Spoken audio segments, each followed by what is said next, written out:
Hello everyone, welcome back to CM42 TV, and today we're going to be talking about the Disney Plus series, the brand new Star Wars series, The Book of Boba Fett.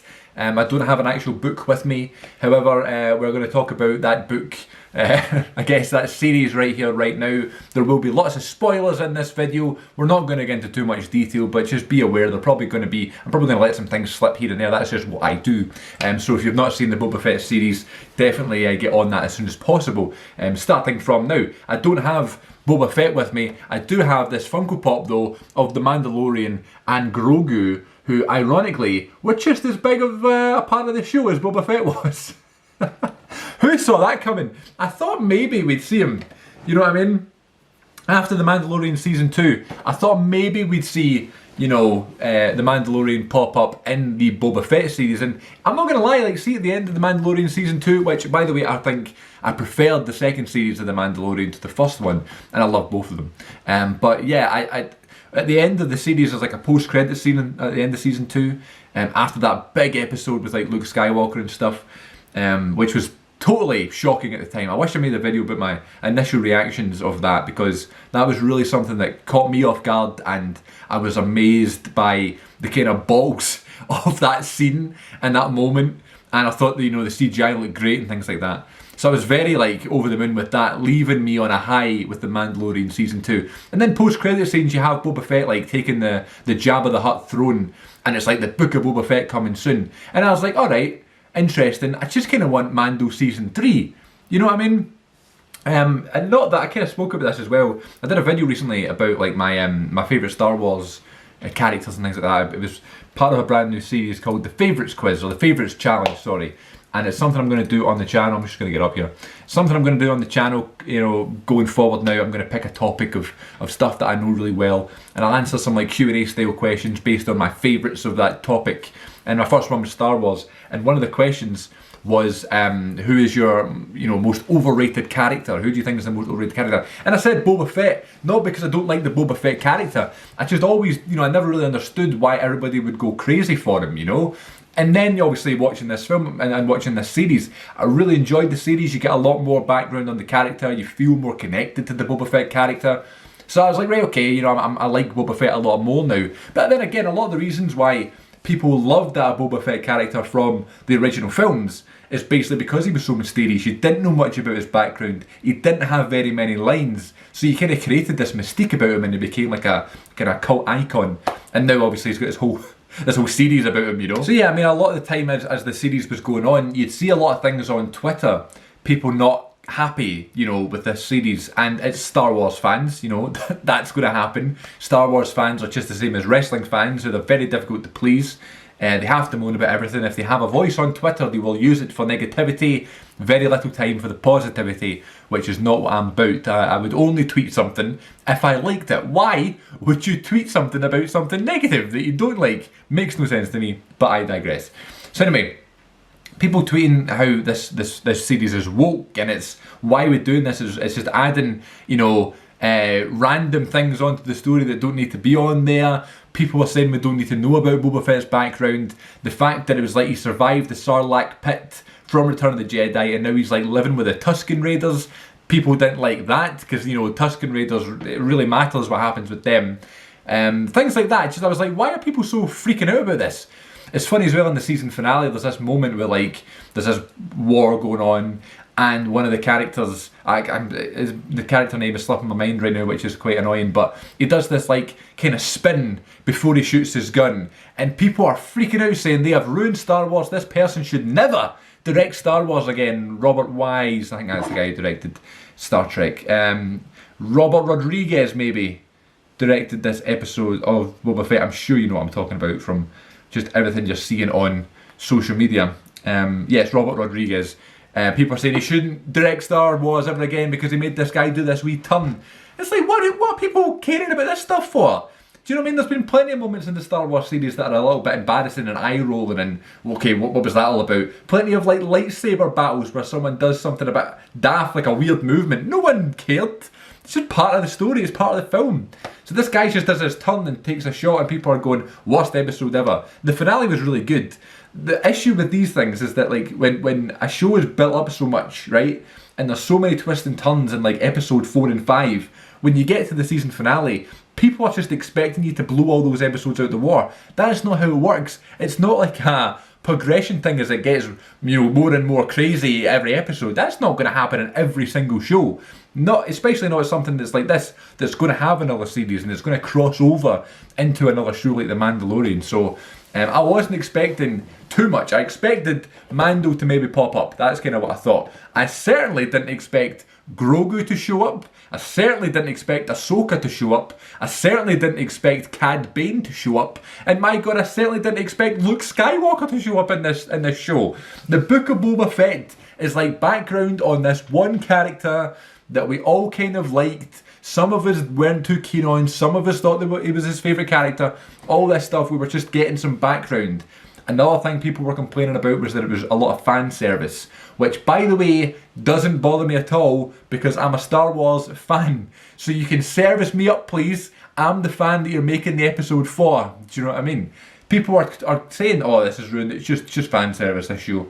It's terrible. It's just fan service. Are you not a fan of the show? Anyway, it bothers me when people are negative towards things that there's no need to be negative about. But anyway.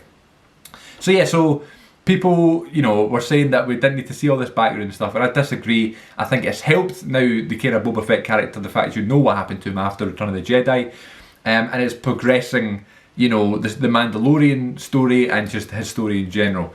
The first couple of episodes, I wasn't as into as I was The Mandalorian. I don't know if it was just because I was under the assumption this is just, alright, it's just giving us background on Boba Fett. I didn't have an issue with that. I wasn't saying this show was bad by any means. I was just like, alright, it's more Star Wars. I love Star Wars. I love the Star Wars universe. I'll watch anything. I love the sequel films. I love the spin-offs. All that stuff. So yeah, perfectly happy. Just seeing a little bit about what Boba Fett's been up to in wee 40-minute episodes on Disney Plus every week. Not much to ask there. But then when we started getting a little bit more, you kind of felt as if something, we were building to something. He's going to need an army. We need muscle. And then Fennec Shan says, I know just the guy or something. You can get something, or you get someone if you know where to look. And you hear the wee Mandalorian tune. And I was like, all right, okay, that's interesting. I also think in that episode you maybe see somewhere that the Mandalorian had been before, and they played the wee tune, they played the music. So you're like, all right, you feel something coming. And then, I don't know if it was like episode 3 or 4, but the whole episode is just Mandalorian. It's just like, it was called like The Return of the Mandalorian. I believe it was episode 4.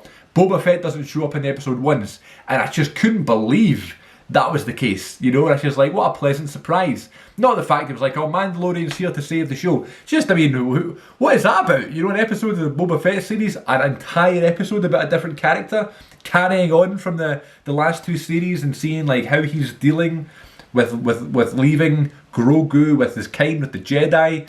Very, very interesting. I loved the episode of The Mandalorian. I loved the episode of Boba Fett called Return of the Mandalorian. I thought that might have been one of the best episodes of the entire series.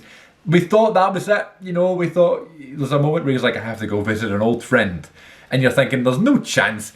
I was thinking, that's Mando, we've had his bit, in Boba Fett. He's away to visit Grogu, and we'll see what happens in The Mandalorian Season 3. Nope. Next episode, we've got Grogu, he's there.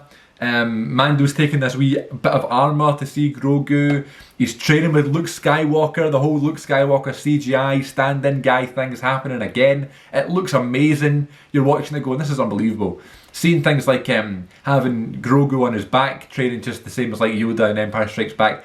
Things like that are unbelievable. I didn't love, like Luke's, the way he was speaking, it sounded a little bit robotic. But then I have to remind myself it's not a real thing, but it was great they got Mark Hamill to do that voice as well, which is just incredible. I'm pretty sure I read that he was in, it must have been, it sounded exactly like him, but just a brilliant episode. And Ahsoka's there too, it's like the Jedi Temple that you see, Luke with in The Last Jedi film. Just unbelievable, linking up with the stories there, which I thought was great. It kind of gets a little bit, calmer after a while, after we see Ahsoka and we see Luke Skywalker, and they give Grogu this moment of like an ultimatum. You either stay with Luke Skywalker or you go back to the Mandalorian, and that's like the cliffhanger. And then we have this moment in one of the episodes, it's like an old western with the sheriff and feckin' Cad Bane from the Clone Wars.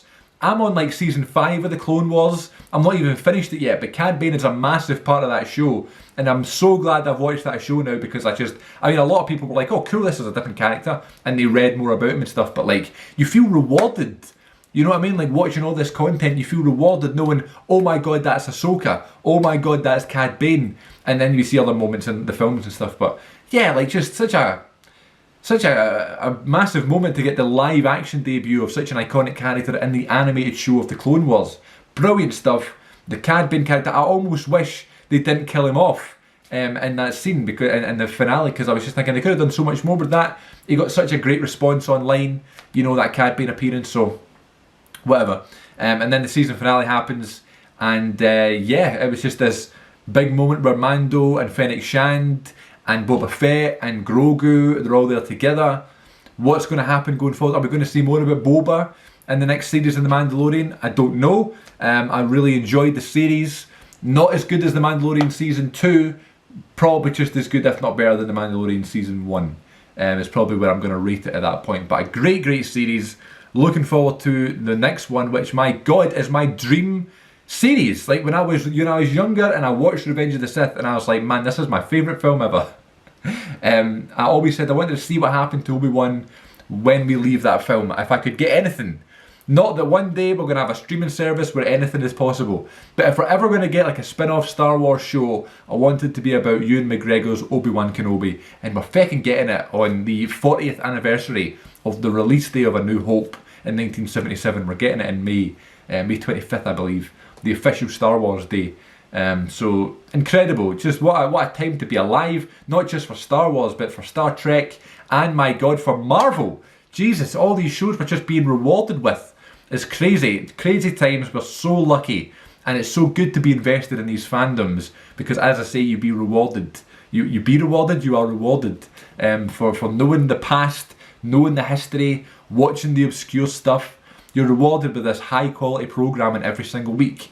Such a good time to be a fan of Star Wars. I hope you are too. No need to be negative. If you don't like something, just dismiss it. Don't talk about it. Don't need to tweet about it. You just didn't like it. You're allowed to have opinions. You know what I mean? Thanks for watching, everybody. Take care of yourselves, and may the Force be with you. This is the way. Boba Fett doesn't have a saying, does he?